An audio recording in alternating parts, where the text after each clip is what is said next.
Seasonality is an important concept for those looking to trade agricultural products. The regular patterns of supply and demand displayed by these markets at specific times of the year should be key considerations in making trading decisions.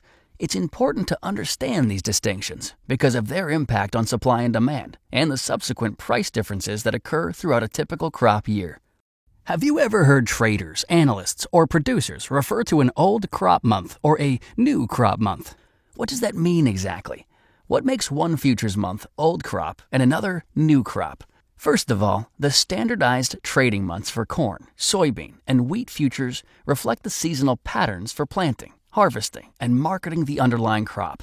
These trading months are also indicative of the source of supply at any particular time. During the planting months, which is in the spring for corn and soybean and the fall for winter wheat, the source of grain that is available for sale or purchase by end users is from the crops that were harvested during the previous harvest season, the old crop. On the other hand, during the harvest months, which are typically July for winter wheat and November and December for corn and soybeans, the newly harvested crop comes to market and supply is higher, hence the new crop. Each grain commodity has one new crop futures delivery month, and all others are old crop months. Now you might think intuitively that grain futures trading further out in time would likely be priced higher than grain trading in the current or nearby futures delivery months because of factors such as carrying costs, storage, etc., which could cause higher prices in those deferred months. However, when you take a closer look at the grain markets during the old crop and new crop months, you'll understand why that is not necessarily always the case. During the old crop months, when supply is typically lower, grain tends to be priced higher than the farther out new crop trading months. When a new crop is harvested, there is once again a higher level of supply. This is why many of the grain markets tend to reflect their lowest seasonal prices during the new crop trading months. Wheat markets have a tendency to decline between spring and July harvest, then begin to rise from these harvest lows into fall and winter.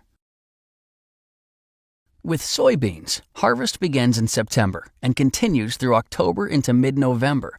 Soybeans tend to follow a pattern where prices begin to decline in the July-August timeframe, continuing through February break, before reaching their seasonal highs in the summer. Soybean meal and oil obviously have the same seasonal tendencies as soybeans.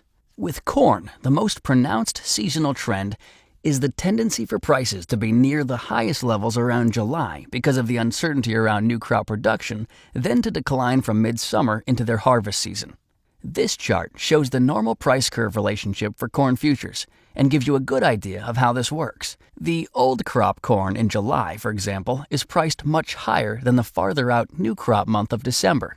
Keep in mind that the seasonal patterns and pricing tendencies described here can be affected by other fundamentals, such as weather and production in other grain importing or exporting countries.